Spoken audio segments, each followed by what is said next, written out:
옛날 아주 먼 옛날에 첩첩산 중 깊은 골짜기에 찬바람만 쌩쌩 불어대던 어느 외딴 마을이 있었습니다.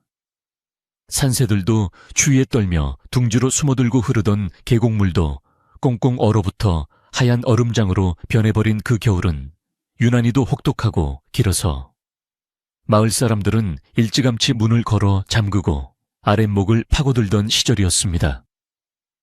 그 마을에서도 가장 비탈지고 외진 곳 다 쓰러져가는 초가집 한 채가 위태롭게 서 있었는데 그곳에는 덕구라는 이름의 노총각이 홀로 살고 있었습니다.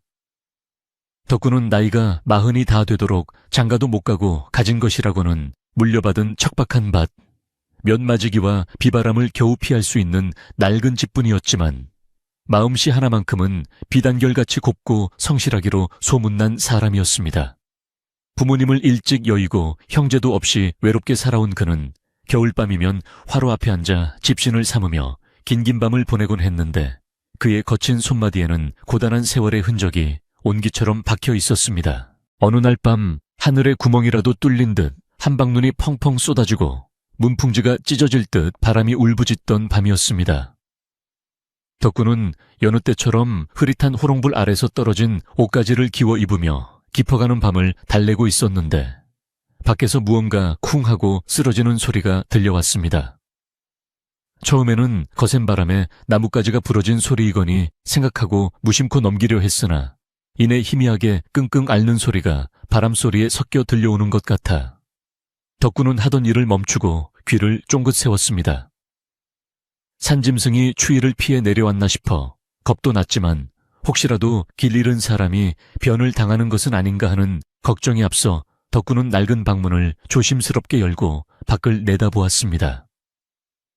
매섭게 몰아치는 눈보라 사이로 마당 한 구석에 거무튀튀한 형체가 눈 속에 파묻혀 있는 것이 보이자 덕구는 깜짝 놀라 집신도 꿰지 못한 채 맨발로 뛰쳐나갔습니다. 가까이 다가가 보니 그것은 짐승이 아니라 사람이었는데 누더기 옷을 걸친 채 눈 위에 쓰러져 꼼짝도 하지 않고 있었습니다.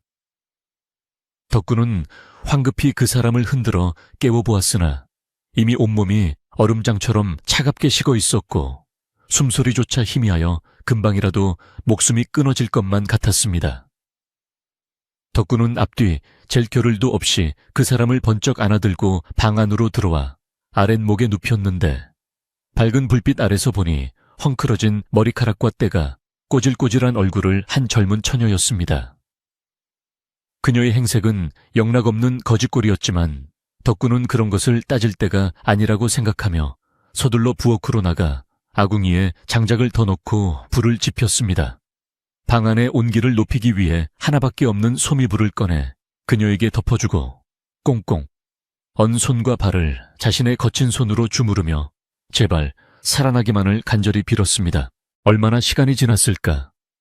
덕구의 정성 덕분인지 처녀의 창백했던 얼굴에 조금씩 핏기가 돌기 시작했고 굳게 닫혀있던 입술 사이로 가느다란 신음이 새어나왔습니다. 덕구는 안도감에 긴 한숨을 내쉬며 부엌으로 달려가 쌀독을 긁어 얼마 남지 않은 쌀로 묽은 미음을 끓이기 시작했습니다. 가난한 살림이라 변변한 반찬 하나 없었지만 얼어붙은 몸을 녹이는 데는 따뜻한 곱기만 한 것이 없다고 생각한 덕구는 정성을 다해 미음을 쑤었고 숟가락으로 조심스럽게 떠서 처녀의 입에 흘려 넣었습니다. 처녀는 무의식 중에도 살고자 하는 본능으로 미음을 힘겹게 받아 넘겼고 덕구는 그 모습을 보며 왠지 모를 애처로움에 가슴이 저릿해오는 것을 느꼈습니다. 낯선 여인을 집에 들인다는 것이 남녀가 유별한 세상에 쉽지 않은 일이었지만 덕구에게는 죽어가는 사람을 살리는 것이 무엇보다 중요한 일이었습니다. 이튿날 아침 눈보라가 멈추고 따스한 햇살이 문틈으로 스며들 무렵 처녀는 마침내 눈을 떴습니다. 그녀는 낯선 천장과 낯선 사내를 보자마자 화들짝 놀라며 이불을 끌어당겨 몸을 움츠렸는데 그 눈빛에는 깊은 두려움과 경계심이 가득 차 있었습니다. 덕구는 그녀를 안심시키기 위해 뒷걸음질치며 부드러운 목소리로 자신은 해를 끼치는 사람이 아니니 걱정하지 말라고 타일렀습니다. 처녀는 덕구의 순박한 얼굴과 선한 눈매를 보고 나서야 조금씩 경계를 풀었고 자신이 살아있다는 사실에 안도하며 눈물을 글썽였습니다. 덕구는 그녀에게 따뜻한 물 한 사발을 건네며 몸은 좀 괜찮으냐고 물었고 처녀는 말없이 고개를 끄덕이며 떨리는 손으로 물사발을 받아들었습니다. 그녀의 손은 거친 일 따위는 해본 적 없는 듯 가늘고 고왔으나 여기저기 상처가 나고 동상에 걸려 붉게 부어있어 보는 이의 마음을 아프게 했습니다. 처녀의 이름은 연화라고 했는데 그녀는 자신이 어디서 왔는지 누구인지에 대해서는 입을 굳게 다물고 좀처럼 말하려 하지 않았습니다. 덕구 또한 그녀에게 말 못할 사연이 있음을 짐작하고 굳이 꼬치꼬치 캐묻지 않았는데 그것이 상처 입은 사람에 대한 예의라고 생각했기 때문입니다. 연화는 며칠 동안 덕구의 집에서 몸을 추스르며 지냈는데 처음에는 낯설어하며 방구석에만 웅크리고 있었으나 덕구의 진심 어린 보살핌에 조금씩 마음을 열기 시작했습니다. 덕구는 끼니 때마다 따뜻한 밥상을 차려 내왔고 밤이면 외풍이 심한 윗목에서 잠을 청하며 연화에게 따뜻한 아랫목을 양보했습니다.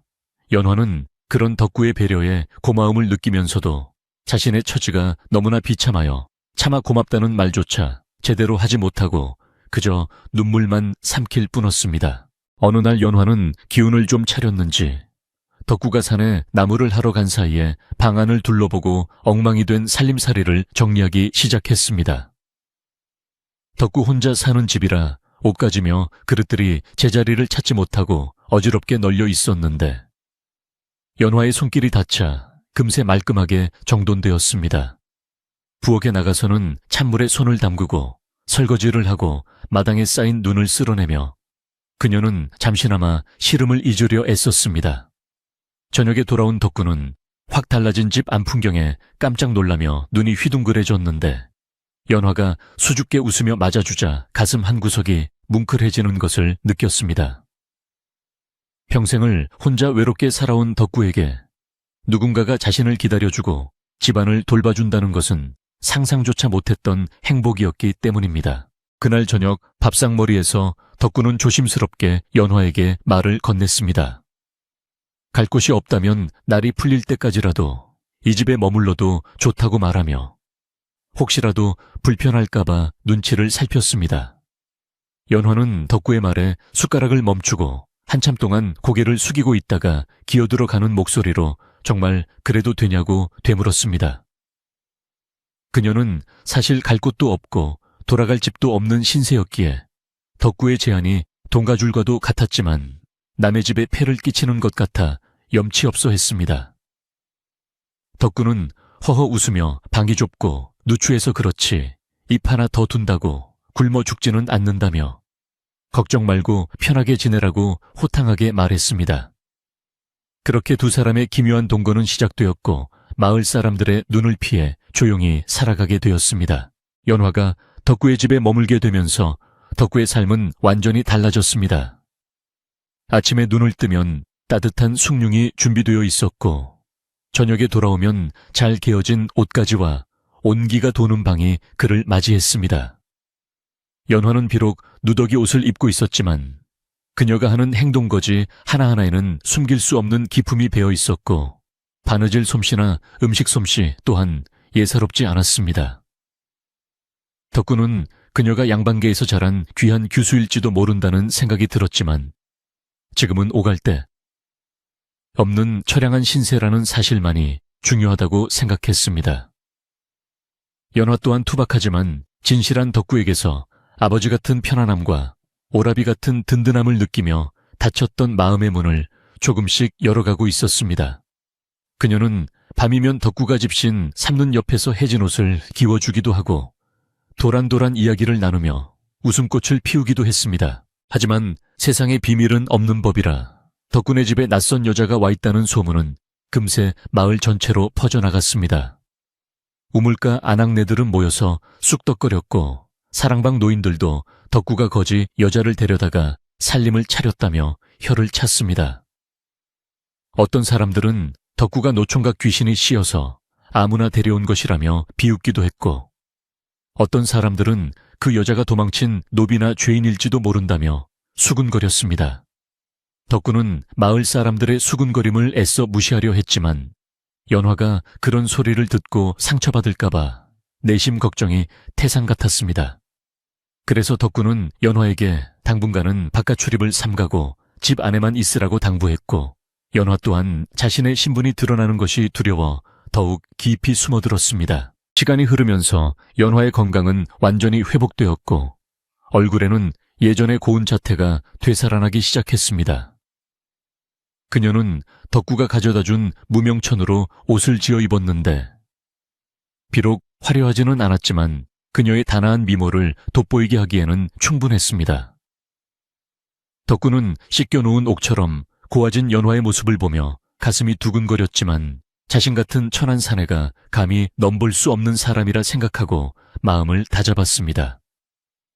그는 오직 연화가 이 집에서 편안하게 지내다가 언젠가 좋은 곳으로 갈 수 있도록 돕는 것이 자신의 도리라고 여겼습니다. 하지만 연화의 생각은 달랐는데 그녀는 자신을 목숨 걸고 살려준 덕구에게 깊은 연정을 품게 되었고 신분의 차이 따위는 잊은 지 오래였습니다. 어느 날 밤 연화는 덕구에게 자신의 억울한 사연을 털어놓고 싶다는 생각이 들었습니다. 계모의 모략으로 쫓겨나 거지가 되어 떠돌던 지난날의 고통을 누군가에게라도 말하고 위로받고 싶었기 때문입니다. 하지만 혹시라도 진실을 알게 된 덕구가 자신을 부담스러워하거나 위험에 빠질까봐 차마 입을 떼지 못하고 망설였습니다. 밖에는 다시 눈이 내리기 시작했고 방 안에는 타닥타닥 타들어가는 호롱불 소리만이 정적을 깨고 있었습니다. 덕구는 깊은 생각에 잠긴 연화의 얼굴을 물끄러미 바라보다가 무슨 고민이 있냐고 물었습니다. 연화는 고개를 저으며 아무것도 아니라고 둘러댔지만 그 눈빛은 너무나도 슬퍼 보여서 덕구의 마음을 더욱 아프게 했습니다. 덕구는 연화의 기분을 풀어주기 위해 장터에서 사온 엿가락을 꺼내놓으며 옛날 이야기를 하나 해주겠다고 했습니다. 옛날에 어떤 나무꾼이 선녀를 구해줬는데 선녀가 고마워서 나무꾼과 결혼해서 행복하게 살았다는 뻔한 이야기였지만 덕구의 구수한 입담에 연화는 오랜만에 소리내어 웃었습니다. 덕구는 연화가 웃는 모습을 보자 세상을 다 얻은 듯 기뻐했고 앞으로도 평생 그녀를 웃게 해주고 싶다는 욕심이 생겼습니다. 하지만 현실은 냉혹하여 가난한 살림은 좀처럼 나아질 기미가 보이지 않았고 마을 사람들의 따가운 시선은 날이 갈수록 심해져만 갔습니다. 덕구는 자신이 연화를 지킬 수 있을지 불안했지만 지금 이 순간만큼은 그녀와 함께 있는 것만으로도 충분히 행복했습니다. 그러던 어느 날 마을의 유지이자 욕심 많기로 소문난 최참판댁 하인이 덕군의 집을 기웃거리는 일이 발생했습니다. 그 하인은 담장 너머로 집 안을 훔쳐보다가 마당에 나와 있는 연화를 보고는 눈이 휘둥그레져서 돌아갔는데 그 눈빛이 심상치 않았습니다. 덕군은 산에서 돌아오는 길에 그 하인과 마주쳤는데 하인은 의미심장한 미소를 지으며 덕구에게 인사를 건네고는 황급히 사라졌습니다. 덕구는 뭔가 불길한 예감이 들어 서둘러 집으로 돌아왔고 연화에게 혹시 낯선 사람이 오지 않았냐고 물었습니다. 연화는 누군가 담장 밖에서 쳐다보는 것 같아 방으로 들어왔다고 말하며 불안한 기색을 감추지 못했습니다. 덕구는 연화에게 문을 꼭 걸어 잠그고 밖으로 나오지 말라고 다시 한번 단단히 일렀습니다. 사실 그 하인은 이웃 마을에 사는 악독한 계모 최 씨가 보낸 사람이었는데 최 씨는 연화가 죽지 않고 살아있다는 소문을 듣고 확인차 사람을 보낸 것이었습니다. 최 씨는 연화가 집에서 쫓겨날 때 가문의 비밀이 담긴 문서와 폐물을 훔쳐 달아났다고 거짓 소문을 퍼뜨려 놓았는데 만약 연화가 살아 돌아온다면 자신의 악행이 드러날까봐 전전긍긍하고 있었습니다. 하인으로부터 연화가 덕군의 집에 숨어있다는 보고를 받은 최 씨는 회심의 미소를 지으며 음흉한 계획을 꾸미기 시작했습니다. 그녀는 관에 고발하여 연화를 도둑으로 몰아 감옥에 가두고 영원히 입을 막아버릴 작정이었습니다. 덕구와 연화는 닥쳐올 시련을 까맣게 모른 채 서로를 의지하며 겨울을 나고 있었습니다.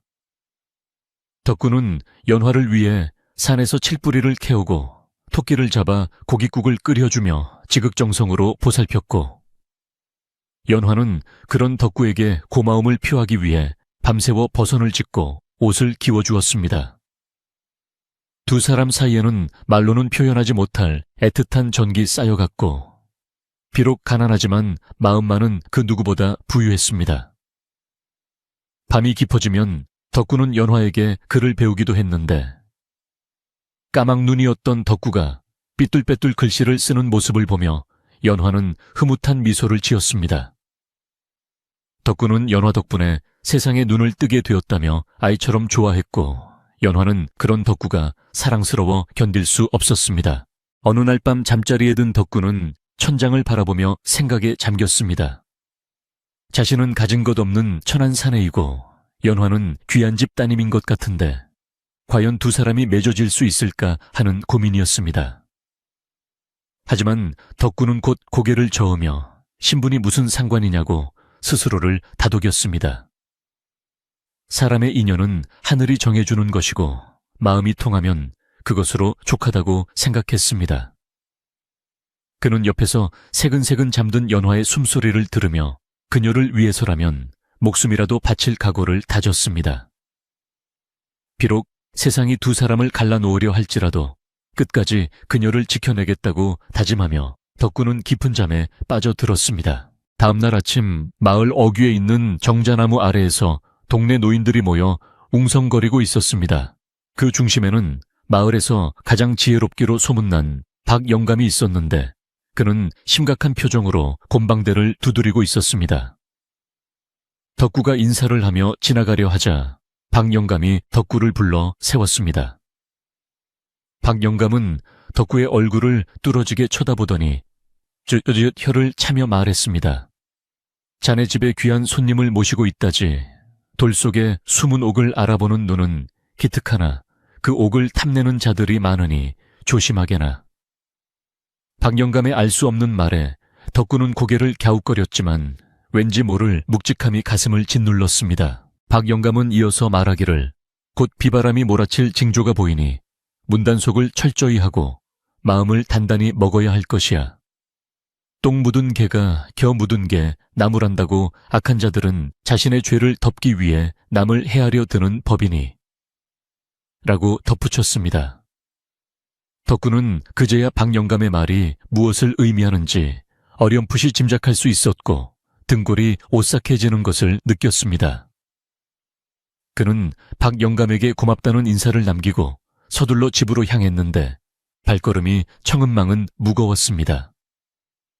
집으로 돌아온 덕구는 연화에게 아무 일도 없었다는 듯 평소처럼 대했지만 속으로는 다가올 위협에 대비해야 한다는 생각에 마음이 급해졌습니다. 덕구는 마당에 있는 썩은 울타리를 고치고 낡은 대문을 보수하며 집 안팎을 단속하기 시작했습니다.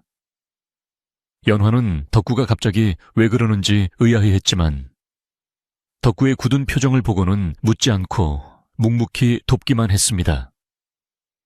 덕구는 연화에게 혹시라도 낯선 사람이 찾아오면 절대 문을 열어주지 말고 자신을 기다리라고 신신당부했고 연화는 겁에 질린 표정으로 고개를 끄덕였습니다. 그날 밤 산짐승의 울음소리가 유난히 처량하게 들려왔고 바람은 더욱 거세게 불어 닥쳐 초가집을 삼킬 듯이 위협했습니다. 마치 거대한 폭풍우가 몰려오기 전에 고요함처럼 덕군의 집에는 팽팽한 긴장감이 감돌았습니다. 덕군은 잠든 연화의 얼굴을 바라보며 맹세했습니다. 내 이 두 주먹이 부서지는 한이 있어도 당신만은 지켜내리다. 그의 눈에는 결연한 의지가 불타올랐고 거친 손은 주먹을 꽉 쥐고 있었습니다.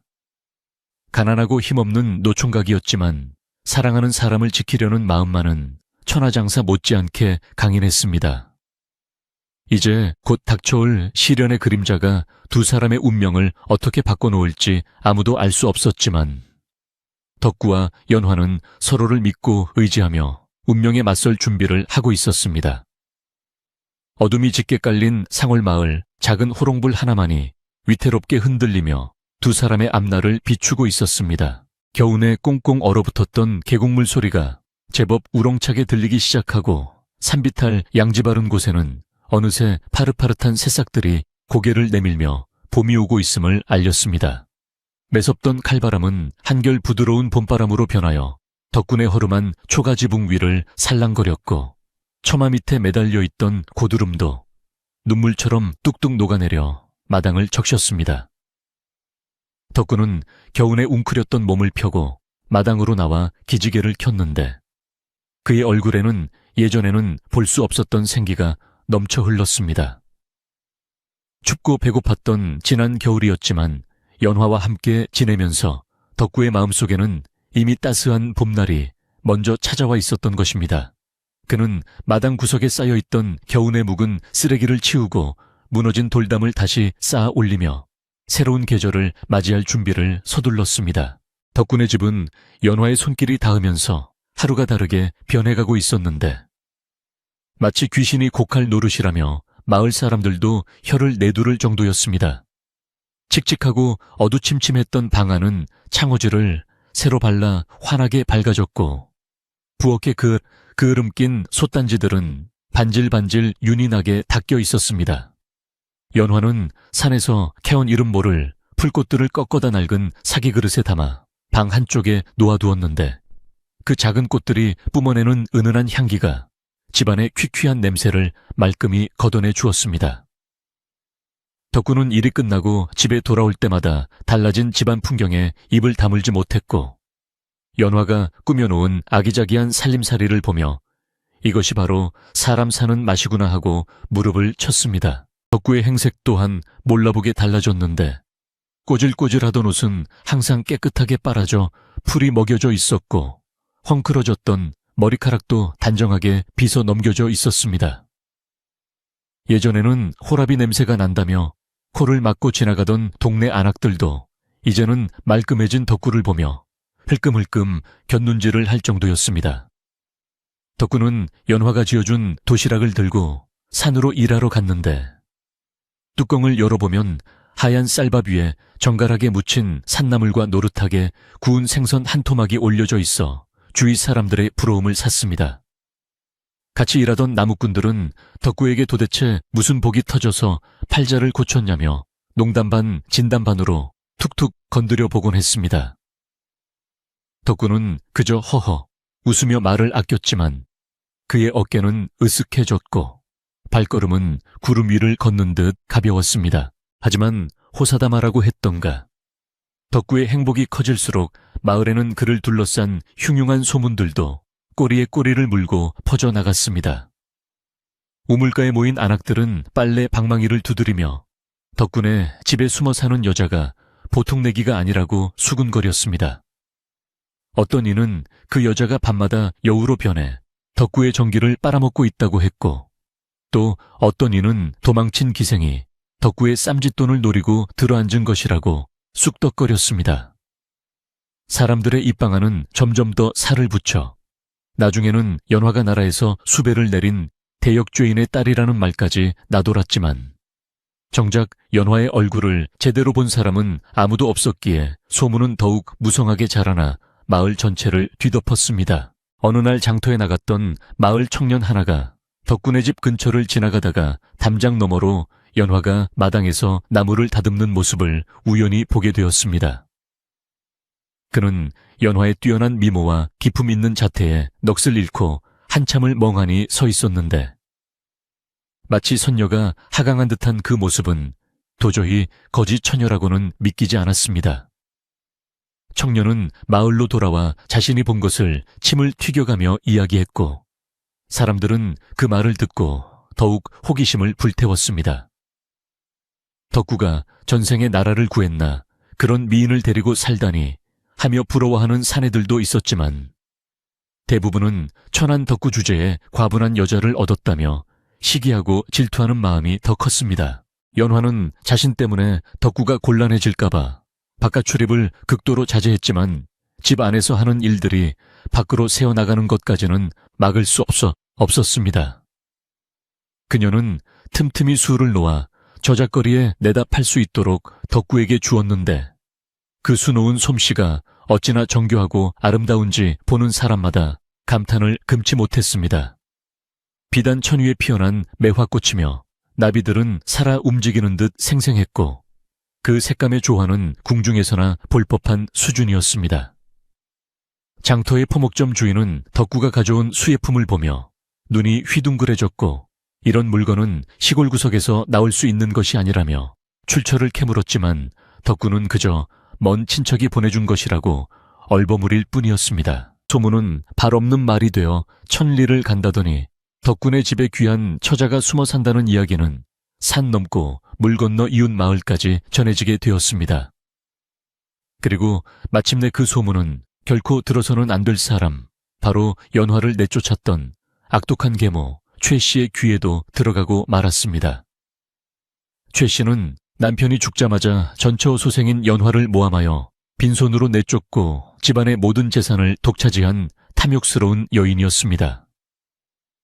그녀는 연화가 추운 겨울 산속에서 얼어 죽었거나 짐승의 밥이 되었을 것이라 믿고 마음 편히 살고 있었는데 난데없이 이웃 마을에 연화와 비슷한 처녀가 살아있다는 소문을 듣게 되자 가슴이 철렁 내려앉았습니다. 최 씨는 즉시 신복인 하인놈을 불러 은밀한 지시를 내렸는데 그 눈빛에는 살기가 등등했습니다. 네가 당장 그 마을로 가서 그 계집이 정말 연화인지 확인하고 오너라. 만약 그년이 살아있다면 내 재산을 도로 빼앗아가려 할 것이니 쥐도 새도 모르게 없애버릴 방법을 찾아야 한다. 하인은 최 씨의 돈주머니를 받아 챙기며 음흉한 미소를 지었고 곧바로 덕구가 사는 마을로 향했습니다. 그는 장사꾼으로 위장하여 덕군의 마을 주막에 머물며 동네 사람들에게 술을 사주며 은근슬쩍 덕구에 대한 정보를 캐묻기 시작했습니다.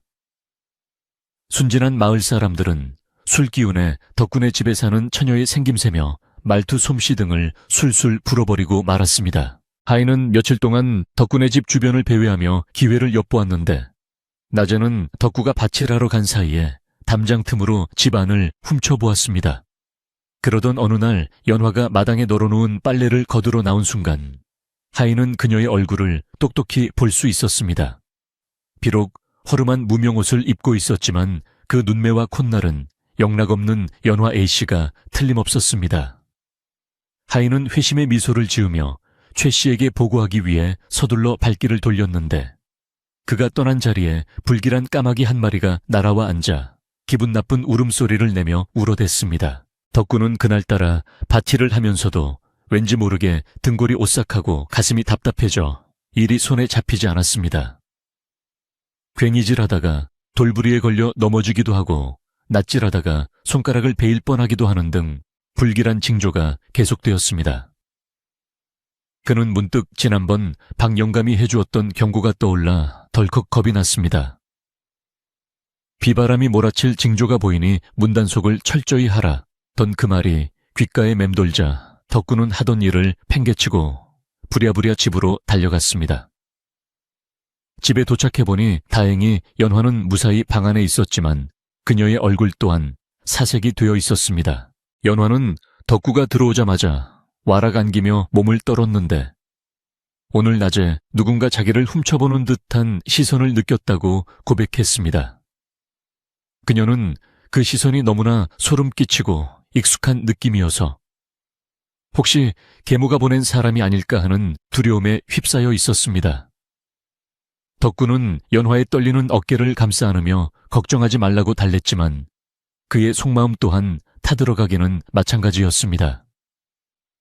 그는 밖으로 나가 살인문을 단단히 걸어 잠그고 울타리 주변에 가시나무를 더 얹어 놓으며 혹시 모를 침입에 대비했습니다.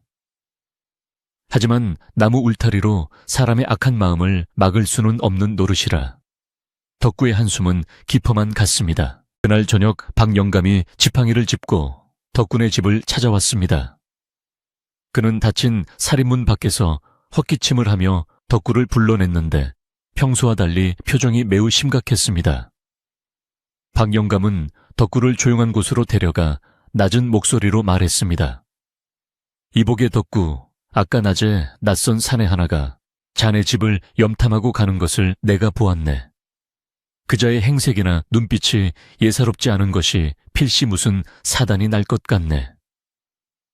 박 영감의 말에 덕구는 가슴이 철렁 내려앉으며 다리에 힘이 풀리는 것을 느꼈습니다.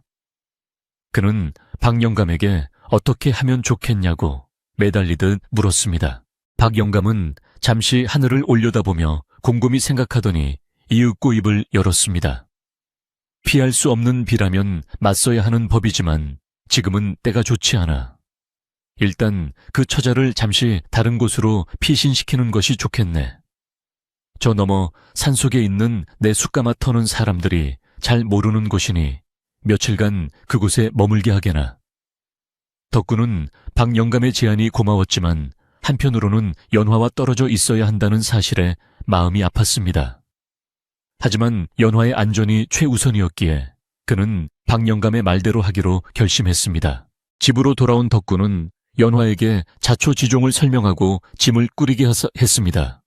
연화는 덕구를 혼자 두고 떠나는 것이 마음에 걸려 발길이 떨어지지 않는다고 울먹였지만 덕구는 잠시 소나기를 피하는 것뿐이라며 그녀를 다독였습니다. 두 사람은 야밤을 틈타 마을 뒷산으로 향하는 오솔길을 올랐는데 달빛조차 구름에 가려 어두컴컴한 산길은 험하고 위태로웠습니다. 덕구는 연화의 손을 꼭 잡고 앞장서서 걸으며 어떤 일이 있어도 그녀를 지켜내겠다고 속으로 다짐하고 또 다짐했습니다. 숲속에서는 부엉이가 구슬프게 울어대고 바람에 흔들리는 나뭇가지들은 마치 귀신처럼 춤을 추며 두 사람의 앞길을 막아서는 듯했습니다. 한편 최 씨는 하인의 보고를 받고 분노와 탐욕에 눈이 멀어 당장이라도 덕군의 집을 쳐부술 기세였습니다. 그녀는 관해하는 이방을 매수하여 덕구가 양반집 규수를 납치하여 감금하고 있다는 거짓 고발장을 작성하게 했습니다.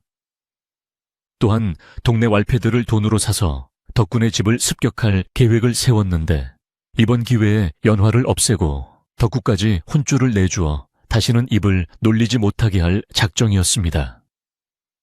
최 씨의 집 마당에는 횃불이 밝혀지고 몽둥이와 밧줄을 든 사내들이 모여들어 살벌한 분위기를 자아냈습니다. 다음날 아침 마을은 폭풍전야처럼 고요했습니다. 덕구는 연화를 숯가마 터에 숨겨두고 혼자 집으로 돌아와 아무 일도 없었던 것처럼 태연하게 행동하려 애썼습니다. 그는 마당에서 도끼질하며 장작을 패고 있었지만 온 신경은 마을 입구 쪽으로 쏠려 있었습니다. 마을 사람들도 뭔가 심상치 않은 기운을 감지했는지 집 밖으로 나오기를 꺼리며 창문 틈으로 덕군의 집을 주시하고 있었습니다. 새들조차 지저귀지 않는 정막 속에서 덕구의 도끼질 소리만이 텅 빈 마당을 울릴 뿐이었습니다. 점심때가 지날 무렵 마을 입구에서 요란한 말발굽 소리와 사람들의 고함이 들려왔습니다. 덕구는 올 것이 왔구나 생각하며 도끼를 내려놓고 대문 앞을 막아섰습니다. 멀리서 먼지를 일으키며 달려오는 무리들이 보였는데 맨 앞에는 가마를 탄 최 씨가 거만한 표정으로 앉아 있었고 그 뒤로 포졸들과 왈패들이 떼를 지어 따르고 있었습니다. 그들의 기세는 마치 전쟁터에 나가는 군대처럼 위협적이었고 평화롭던 산골 마을은 순식간에 공포의 도가니로 변해버렸습니다. 최 씨는 덕군의 집 앞에 도착하자마자 가마에서 내려 덕구를 향해 삿대질하며 소리쳤습니다. 저놈이 바로 내 딸을 납치해간 도적놈이다. 당장 저놈을 포박하고 집안을 샅샅이 뒤져 내 딸을 찾아내라. 그녀의 목소리는 앙칼지고 독살스러워 듣는 이들의 귀를 따갑게 했습니다.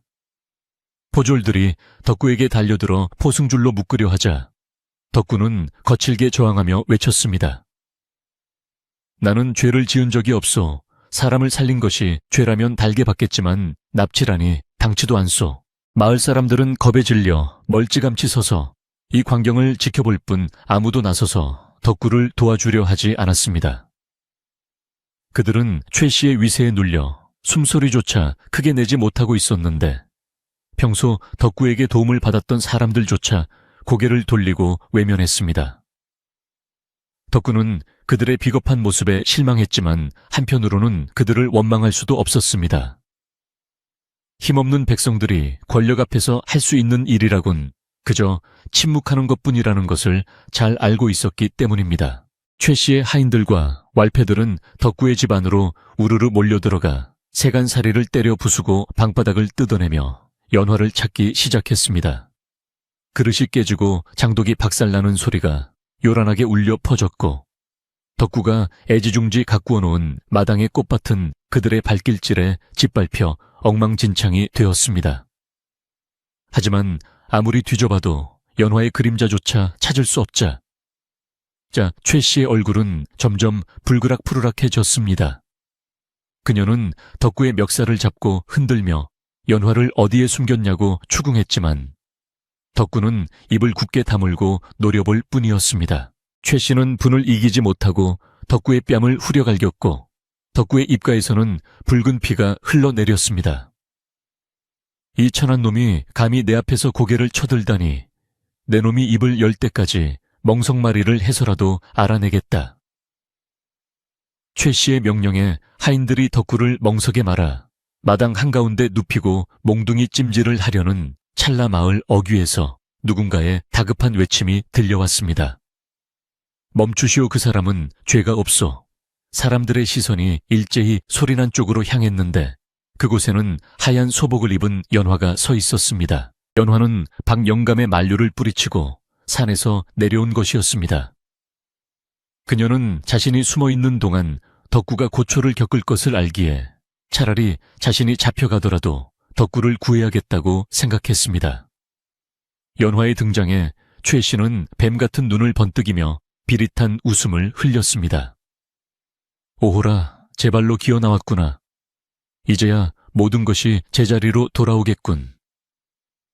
연화는 떨리는 다리를 애써 진정시키며 당당하게 걸어 들어왔고 멍석에 묶여있는 덕구를 보며 뜨거운 눈물을 흘렸습니다.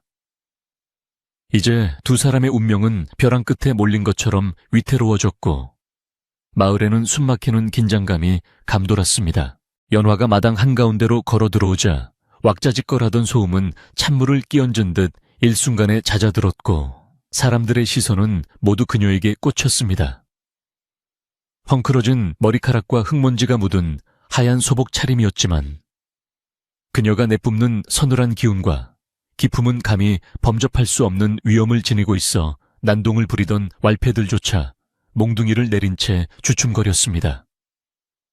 그녀는 두려움에 떨면서도 눈빛만은 형형하게 빛나고 있었는데 마치 벼랑 끝에 선 꽃 한 송이가 거친 비바람에 맞서 고개를 꼿꼿이 세우고 있는 듯했습니다. 최 씨는 죽은 줄로만 알았던 연화가 살아서 제 발로 나타나자 잠시 당황한 기색을 보였으나 이내 표독스러운 표정을 되찾고 가소롭다는 듯이 코웃음을 쳤습니다. 그녀는 부채로 입을 가리며 뱀처럼 차가운 눈으로 연화를 훑어보았는데 그 눈빛 속에는 먹잇감을 노리는 맹수의 잔인함이 번들거리고 있었습니다. 최 씨는 가마에서 내려와 연화의 코앞까지 다가와서는 표독스럽게 소리쳤는데 그 목소리는 쇠를 긁는 듯 날카로워 듣는 이들의 귀를 찌르는 듯 했습니다. 이 앙큼한 년 죽지 않고 살아있었구나. 집안의 갑오를 훔쳐 달아나더니 이제는 천한 놈과 눈이 맞아 살림까지 차렸더냐. 최 씨의 거짓된 호통에 마을 사람들은 웅성거리기 시작했고 순진한 몇몇은 정말 연화가 도둑질을 한 것이 아닌가 의심의 눈초리를 보내기도 했습니다.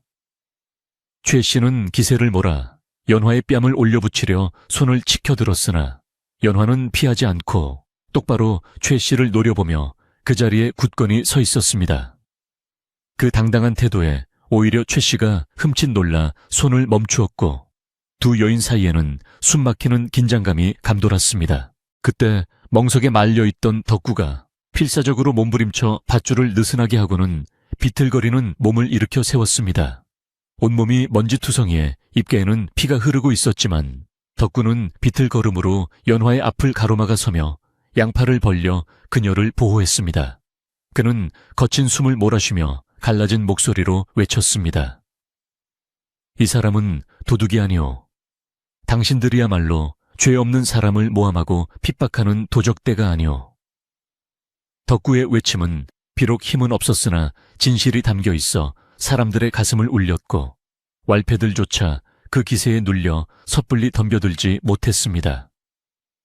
연화는 자신의 앞을 막아서는 덕구의 넓은 등을 바라보며 뜨거운 눈물을 흘렸고 이 남자를 위해서라면 죽음도 두렵지 않다는 생각이 들었습니다. 최 씨는 덕구의 반항에 자존심이 상했는지 얼굴이 불그락푸르락해지며 포졸들에게 당장 두 년놈을 포박하라고 고래고래 소리를 질렀습니다.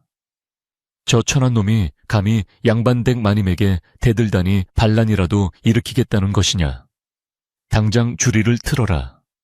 포졸들이 군장을 치켜들고 달려들려는 찰나 연화가 품속에서 붉은 비단 보따리를 꺼내 높이 쳐들며 큰 소리로 외쳤습니다. 멈추시오. 내 손에 들린 이것을 보고도 나를 도둑이라 부를 수 있겠습니까? 연화의 목소리는 쩌렁쩌렁하게 울려 퍼졌고 그녀의 손에 들린 붉은 보따리는 햇빛을 받아 신비로운 광채를 뿜어내고 있었습니다. 모두의 시선이 연화의 손끝에 머물렀고 최 씨는 그 보따리를 보자마자 사색이 되어 뒷걸음질 쳤습니다.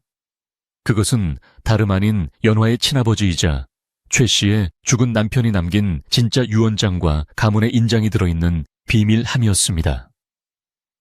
최 씨는 남편이 죽기 전 유언장을 조작하여 재산을 가로챘으나 진짜 유언장이 사라져 늘 불안해하고 있었는데 그것이 바로 연화의 손에 있었던 것입니다. 최 씨는 당황하여 말을 더듬으며 저것을 당장 뺏으라고 악을 썼지만 이미 연화가 내뿜는 기세와 물건의 정체에 압도된 사람들은 쉽게 움직이지 못했습니다. 연화는 보따리를 가슴에 품고 마을 사람들을 향해 호소하듯 말했습니다. 이 안에는 우리 가문의 진실과 계모의 악행이 낱낱이 기록되어 있습니다.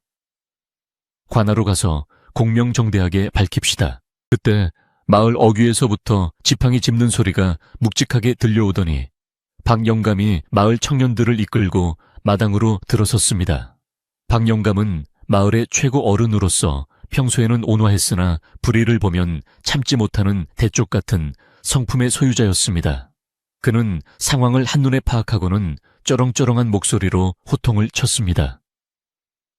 어느 안전이라고 함부로 행패를 부리는가? 이 마을에는 나라의 법도 있지만 마을의 규율도 있는 법이다.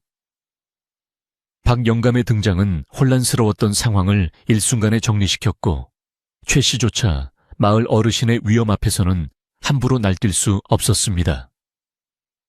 박영감은 최 씨에게 정식으로 시시비비를 가리고 싶다면 마을 회관 마당에서 공개적으로 재판을 열자고 제안했습니다. 최 씨는 속으로는 분통이 터졌지만 수많은 마을 사람들이 지켜보는 앞에서 무력으로 제압했다가는 훗날 관의 소문이 들어가 곤란해질 것을 우려하여 마지못해 제안을 수락했습니다. 그녀는 자신이 가진 권력과 돈으로 얼마든지 마을 사람들을 매수하고 진실을 덮을 수 있다고 자신했기 때문입니다. 좋소, 이 총우석 법대로 해봅시다. 하지만 내 누명을 벗지 못한다면 저 두 년 놈은 물론이고 이 마을 전체가 무사하지 못할 것이오. 최 씨는 도끼 어린 협박을 남기고 감에 올라타 마을 회관으로 향했고 하인들과 왈패들이 그 뒤를 따랐습니다. 덕구와 연화는 포승줄에 묶이지는 않았으나 포졸들의 감시를 받으며 그 뒤를 따라가야만 했습니다. 마을 회관 앞 넓은 마당에는 소문을 듣고 몰려온 사람들로 인산인해를 이루었습니다. 남녀노소 할 것 없이 마을 사람들은 모두 모여들어 웅성거리고 있었는데 하늘에는 먹구름이 몰려와 해를 가리고 바람이 거세게 불어 흙먼지를 일으키고 있었습니다. 마치 하늘도 곧 밝혀질 진실과 거짓의 싸움을 예고하듯 을씨년스러운 분위기를 자아냈습니다. 마당 한가운데에는 멍석이 깔리고 상석에는 박영감과 마을 유지들이 앉았으며 그 맞은편에는 최 씨가 거만한 자세로 의자에 앉아 부채질을 하고 있었습니다. 덕구와 연화는 마당 중앙에 무릎을 꿇고 앉았는데 그들의 모습은 초라해 보였으나 표정만은 결연했습니다. 재판이 시작되자 최 씨는 먼저 입을 열어 거짓 눈물을 흘리며 연기를 시작했습니다. 그녀는 자신이 전처자식인 연화를 친딸처럼 키웠으나 연화가 배은망덕하게도 폐물을 훔치고 늙은 어미를 버리고 도망쳤다고 흐느꼈습니다. 그녀의 언변은 어찌나 청산유수인지 사정을 모르는 사람들이 들으면 누구나 속아 넘어갈 정도였습니다.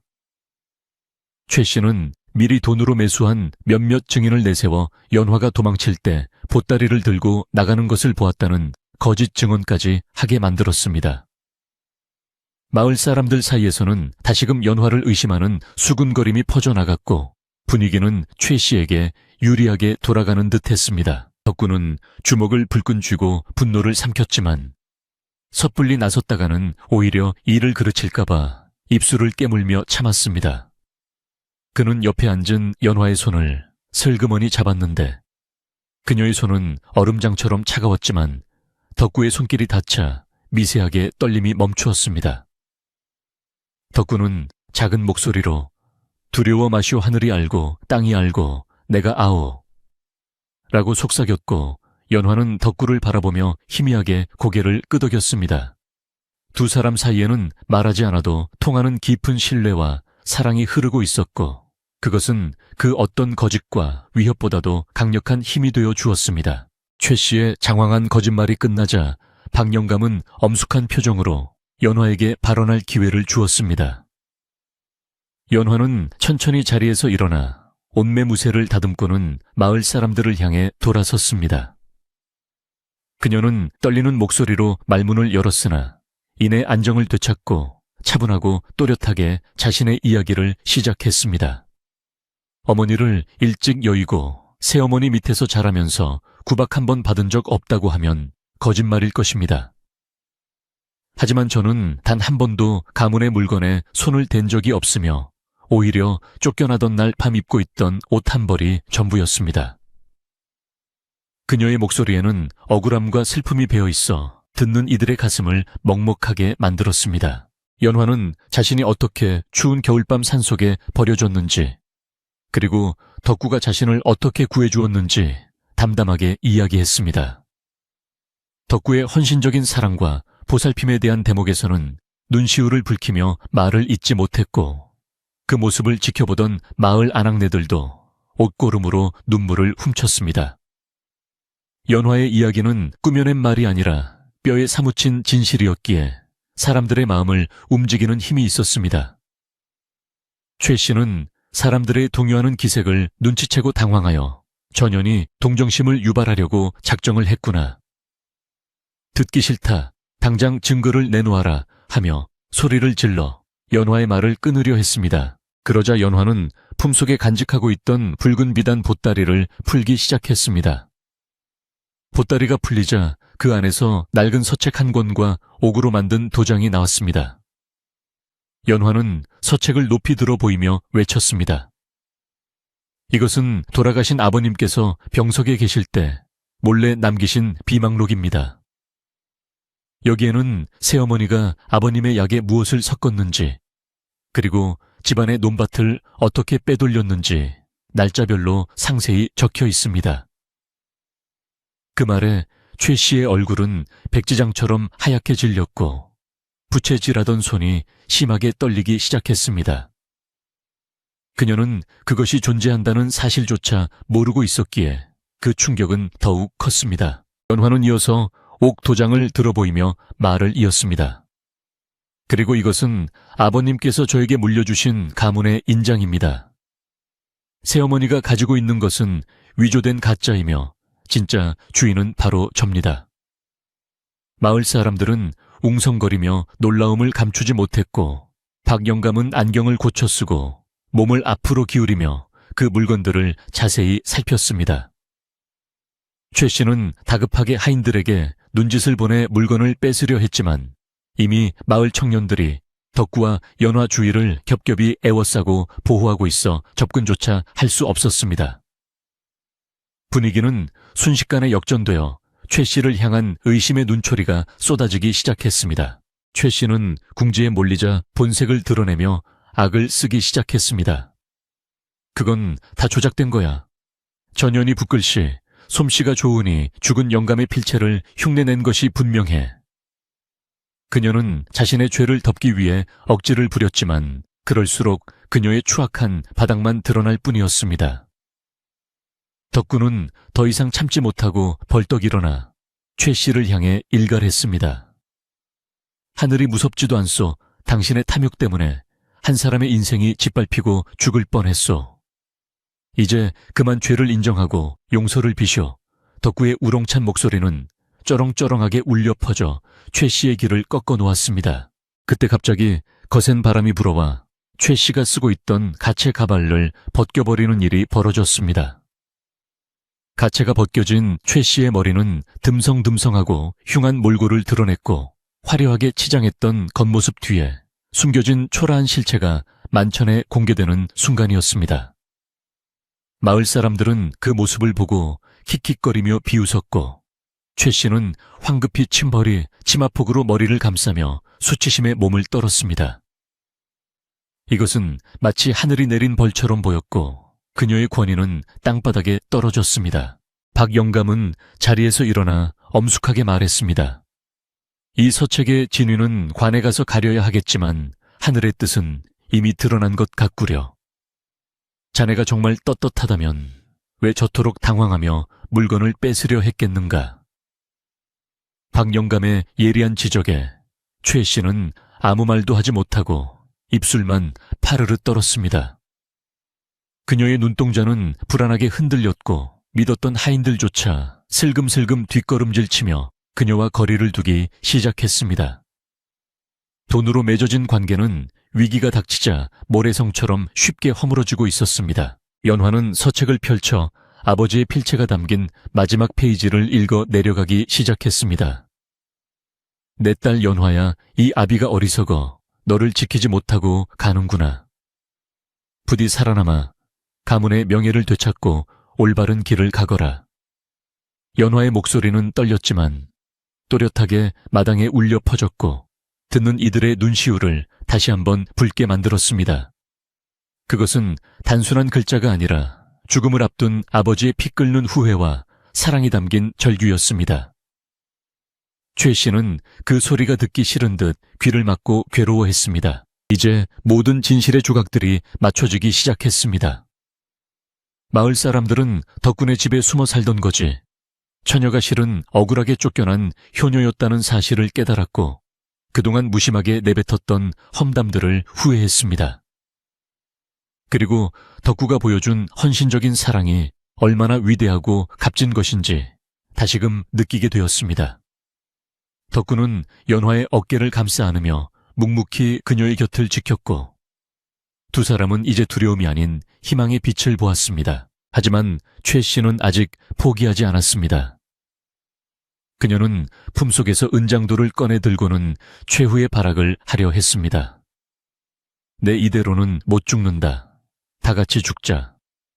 그녀의 눈은 광기로 번뜩였고 갑작스러운 행동에 사람들은 비명을 지르며 흩어졌습니다. 최 씨는 은장도를 휘두르며 연화에게 달려들었고 절체절명의 위기가 닥쳐왔습니다. 덕구는 본능적으로 몸을 날려 연화를 덮쳤고 날카로운 칼날이 허공을 가르며 섬뜩한 소리를 내었습니다. 과연 이 아수라장에서 정의는 승리할 수 있을 것인가? 숨막히는 대치 상황이 극에 달했습니다. 최 씨가 휘두른 은장도가 햇빛을 받아 섬뜩한 빛을 뿜으며 허공을 가르는 그 짧은 순간 마당에 모인 사람들은 공포에 질려 숨조차 쉬지 못했습니다. 그러나 하늘은 결코 악인의 손을 들어주지 않았으니 칼날이 연화의 옷자락에 닿기도 전에 투박하고 거친 손 하나가 번개처럼 날아와 최 씨의 손목을 낚아챘습니다. 그것은 바로 덕구의 손이었습니다. 평생 흙을 만지고 나무를 패며 단련된 그의 악력은 쇠뭉치처럼 단단하여 최 씨 같은 여인의 힘으로는 도저히 뿌리칠 수 없는 바위와도 같았습니다. 덕구는 이글거리는 눈으로 최 씨를 노려보며 그녀의 손목을 비틀어 은장도를 바닥에 떨어뜨리게 했습니다. 쨍그랑 하는 쇳소리가 마당의 정적을 깨뜨리며 울려 퍼졌고 그 소리는 마치 최 씨의 탐욕이 산산조각 나는 소리와도 같았습니다. 최 씨는 손목이 으스러지는 듯한 고통의 비명을 지르며 바닥에 주저앉았고 그제야 정신을 차린 마을 청년들이 우르르 달려들어 그녀를 제압했습니다. 방금 전까지만 해도 위풍당당하게 호령하던 양반과 마님의 모습은 온데간데 없고 흙바닥에 엎드려 발버둥 치는 꼴은 추하기 그지없었습니다. 박 영감은 혀를 차며 엄한 목소리로 꾸짖었습니다. 내 죄가 하늘을 찌르는데도 뉘우치기는커녕 살인까지 저지르려 하다니 내년은 사람이 아니라 짐승만도 못하구나. 박 영감의 호통에 최 씨는 고개를 들지 못하고 부들부들 떨기만 했는데 그것은 참회나 반성이 아니라 자신의 계획이 실패한 것에 대한 분함 때문이었습니다. 그때 최 씨의 뒤에 숨어 눈치만 보고 있던 하인이 넙죽 엎드리며 다급하게 소리쳤습니다. 나으리 살려주십시오. 저는 그저 시키는 대로 했을 뿐입니다. 이 모든 것은 저 마님이 꾸민 짓입니다. 배가 침몰할 때 가장 먼저 도망치는 쥐새끼처럼 하인은 주인의 몰락을 감지하고 자신의 살 길을 도모하고자 배신을 택한 것이었습니다. 그는 품속에서 최 씨가 연화를 해치라고 사주하며 주었던 돈주머니를 꺼내 증거로 바쳤습니다. 이 돈을 주며 A씨를 쥐도 새도 모르게 없애라고 하셨습니다. 그리고 관아의 이방에게 뇌물을 써서 거짓 문서를 만든 것도 다 저 마님이 시킨 일입니다요. 하인의 자백은 최 씨의 죄를 입증하는 결정적인 쐐기가 되었습니다. 하인의 폭로가 이어지자 마을 사람들은 경악을 금치 못하며 웅성거렸습니다. 세상에 엄이라는 사람이 어찌 저리도 독할 수가 있단 말인가. 돈에 눈이 멀어 천륜을 저버리다니 천벌을 받아 마땅하다. 여기저기서 쏟아지는 비난의 화살은 최 씨를 더욱 비참하게 만들었습니다. 최 씨는 하인을 향해 이 배은 강덕한 놈 하고 악을 썼지만 이미 대세는 기울어진 뒤였습니다. 박 영감은 마을 청년들에게 지시하여 최 씨와 하인 그리고 난동을 부린 왈패들을 모두 포승줄로 꽁꽁 묶게 했습니다. 그들은 굴비 엮이듯 줄줄이 엮여 관아로 끌려갈 처지가 되었는데 그 모습이 사필규정이라 죄 지은 자가 마땅히 가야 할 길이었습니다. 소동이 마무리되자 마당에는 다시 평화가 찾아왔지만 휩쓸고 지나간 자리는 처참했습니다. 덕군의 집은 난장판이 되어 있었고 사람들의 마음 또한 놀란 가슴을 쓸어내리느라 어수선했습니다. 덕군은 멍하니 서 있는 연화에게 다가가 괜찮으냐고 물으며 그녀의 옷에 묻은 흙먼지를 털어주었습니다.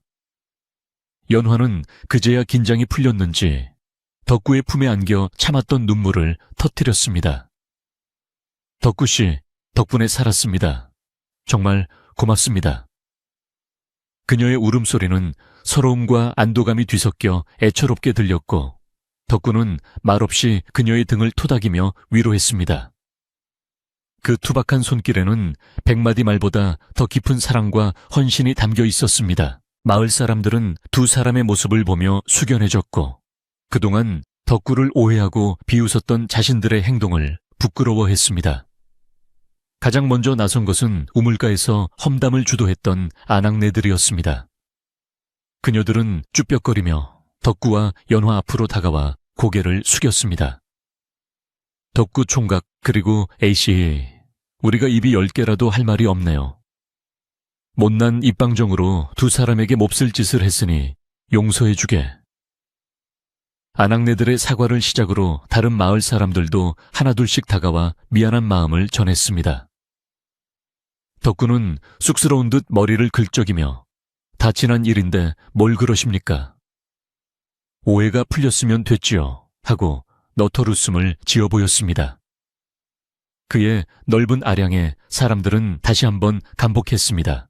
박 영감은 마을 사람들을 둘러보며 말했습니다.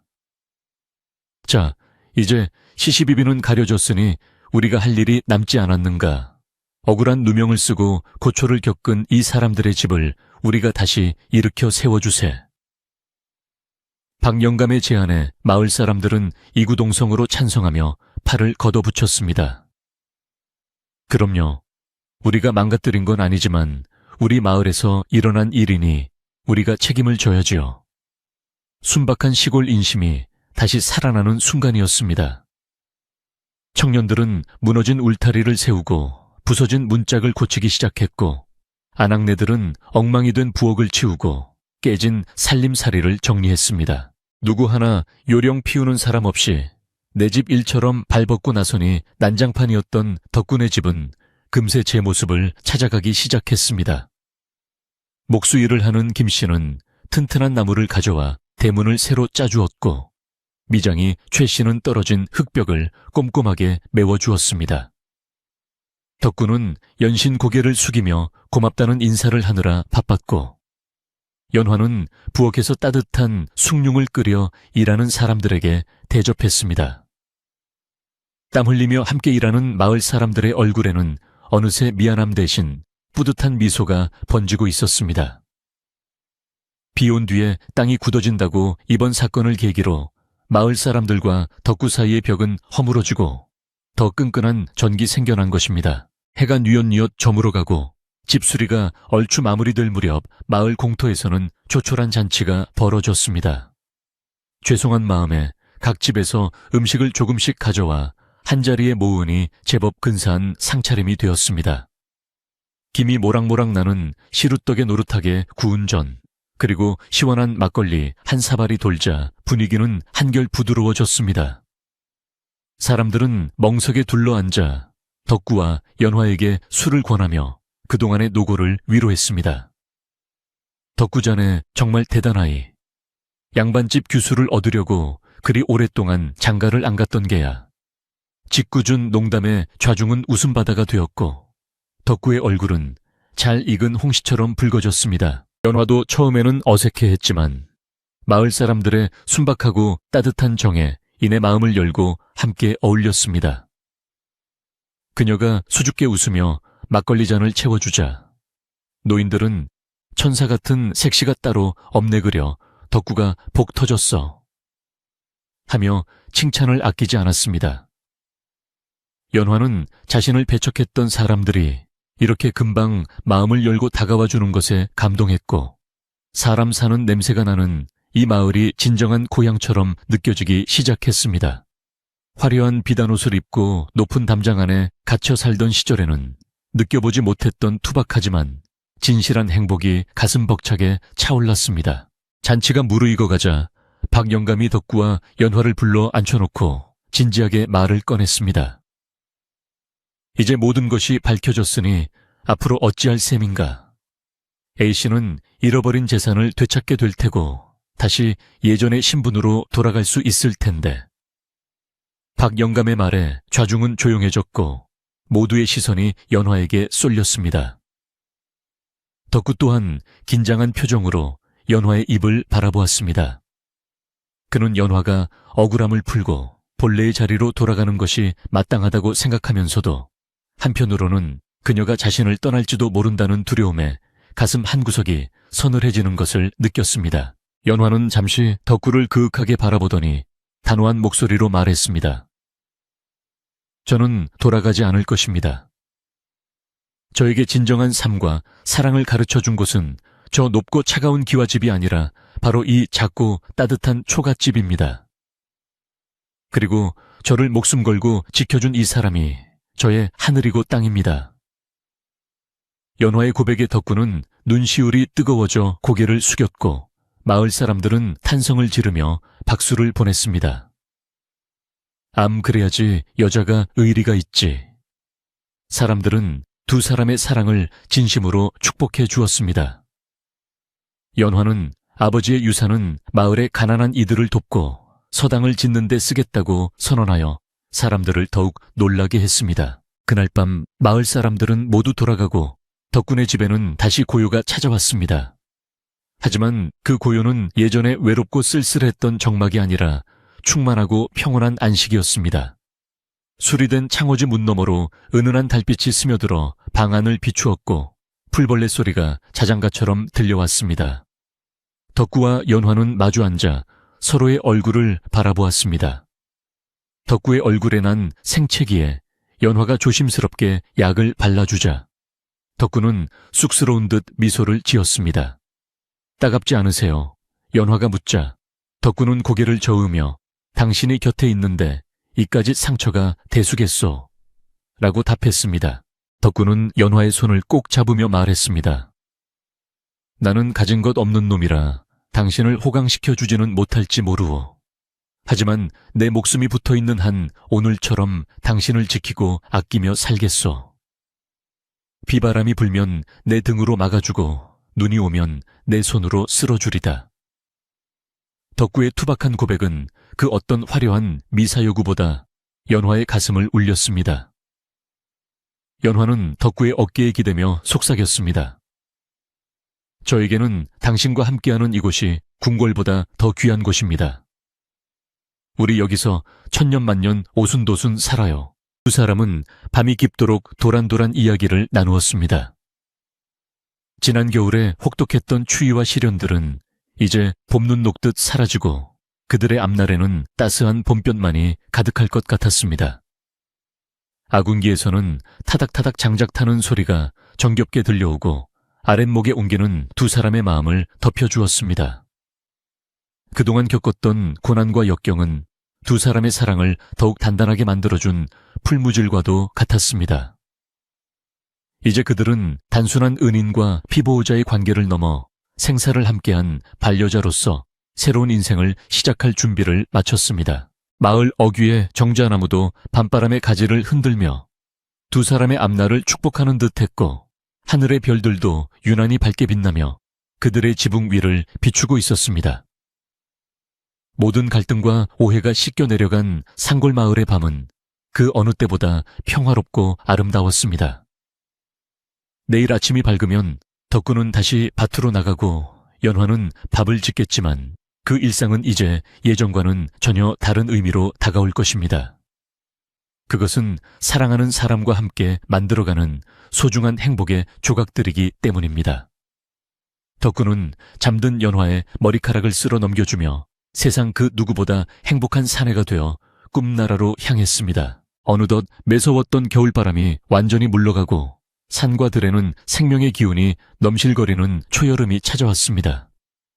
앙상했던 나뭇가지에는 짙푸른 잎사귀들이 무성하게 돋아나 시원한 그늘을 만들었고 마을 앞 냇가는 맑은 물이 경쾌한 소리를 내며 흘러 아이들의 물장구 소리가 끊이지 않았습니다.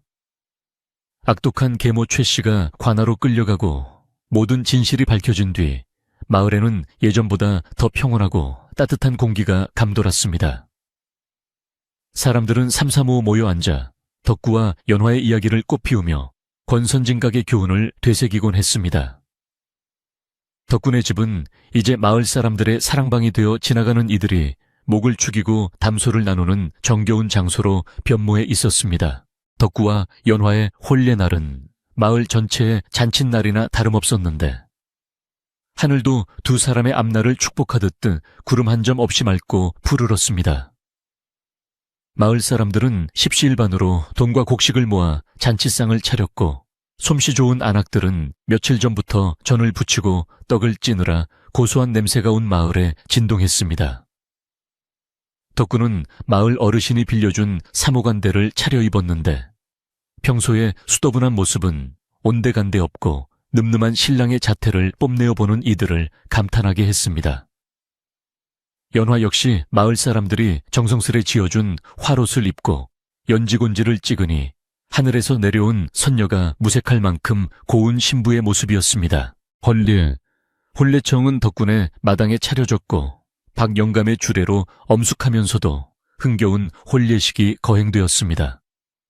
두 사람은 맑은 정화수를 떠놓고 천지신명께 백년해로를 맹세하며 맞절을 올렸는데 서로를 바라보는 눈빛에는 깊은 신뢰와 사랑이 가득 담겨 있었습니다.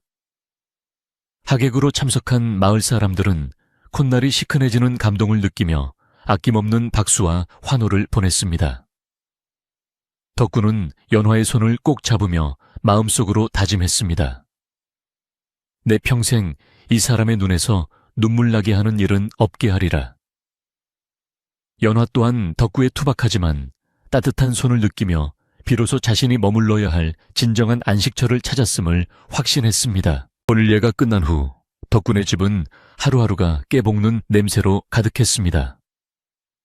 연화는 타고난 부지런함과 야무진 손끝으로 집안을 더욱 윤택하게 꾸려나갔습니다. 그녀는 텃밭을 일구어 온갖 채소를 심었고 뒤뜰에는 닭과 돼지를 쳐서 살림을 불려 나갔습니다.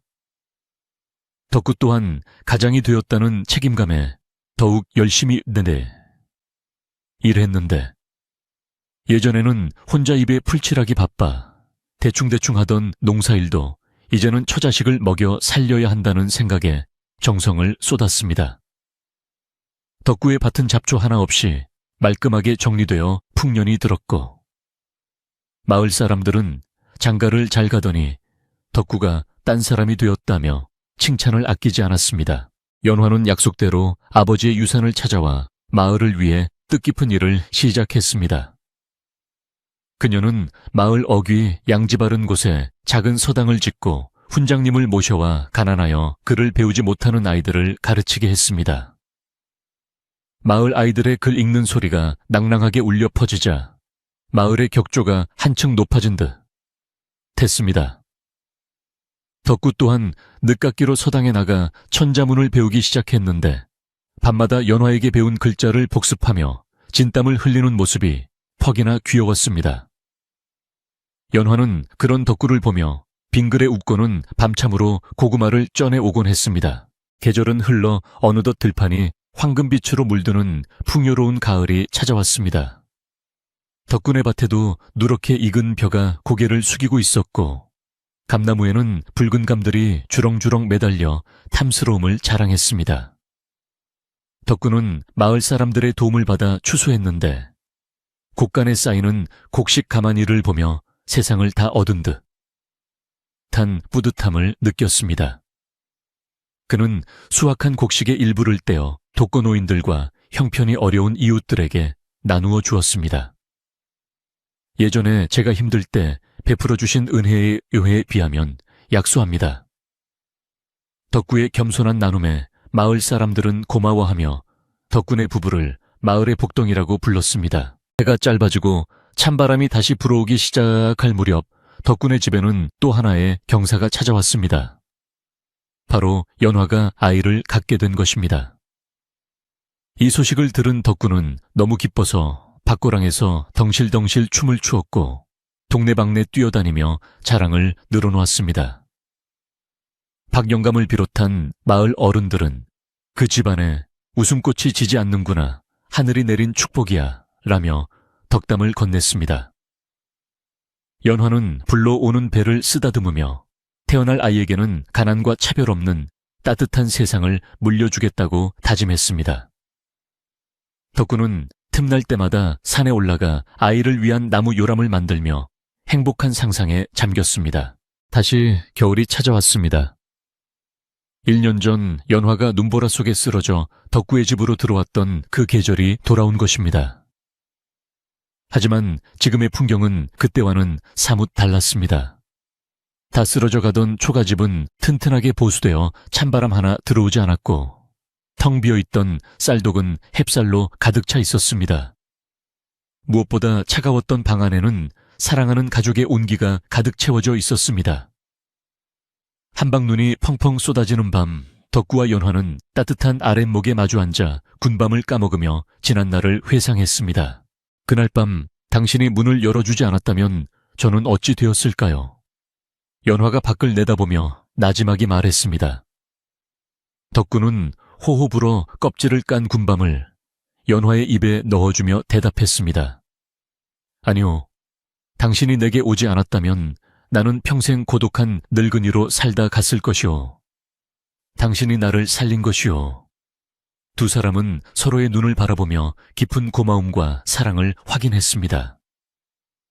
창밖에는 세찬 눈보라가 몰아치고 있었지만 두 사람이 함께 있는 방 안은 봄날처럼 따스하고 평온하기만 했습니다. 세월은 유수와 같이 흘러 덕구와 연화는 머리에 서리가 내린 노부부가 되었습니다.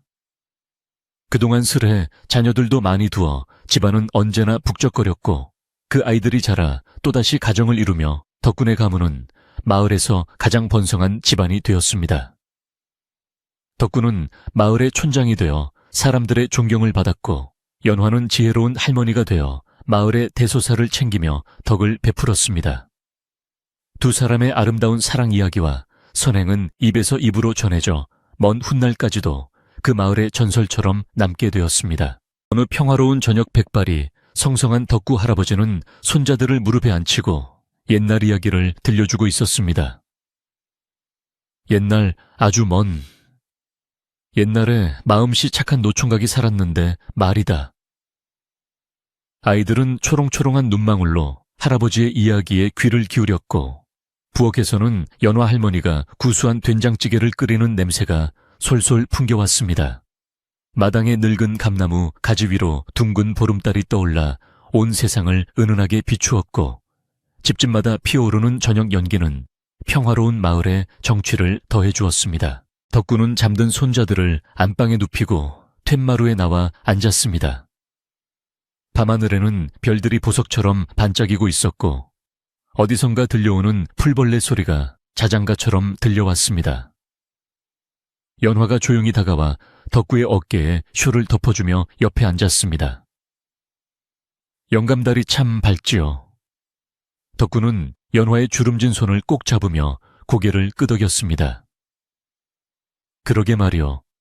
우리네 인생도 저 달처럼 차오르고 기울기를 반복했지만 결국은 이렇게 환하게 빛나는구려. 두 사람은 말없이 달을 바라보며 지나온 세월을 음미했습니다. 거친 파도와 같아졌던 젊은 날의 시련들은 이제 잔잔한 물결이 되어 그들의 가슴 속에 아름다운 추억으로 남았습니다. 밤이 깊어가고 마을의 불빛들이 하나둘 꺼지자 세상은 깊은 정적 속으로 빠져들었습니다. 덕구와 연화는 방으로 들어와 이부자리를 펴고 나란히 누웠습니다. 흙벽 너머로 들려오는 바람소리는 더 이상 두렵거나 쓸쓸하지 않았고 오히려 포근하게 집을 감싸안는 자장가처럼 느껴졌습니다. 덕구는 연화의 손을 잡은 채 나지막이 속삭였습니다. 부인 고맙소, 그리고 사랑하오. 연화는 평온한 미소로 화답하며 덕구의 품으로 파고들었습니다.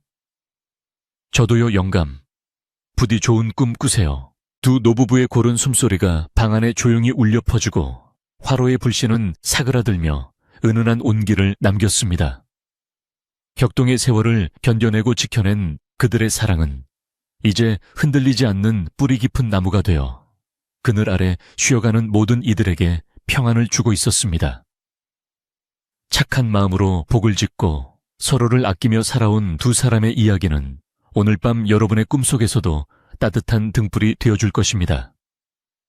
세상의 모든 근심과 걱정은 잠시 내려놓으시고 덕구와 연화가 누리는 이 평온한 행복 속에서 편안한 잠을 청하시길 바랍니다. 긴 겨울밤, 따뜻한 아랫목처럼 포근한 이야기는 여기서 끝을 맺습니다.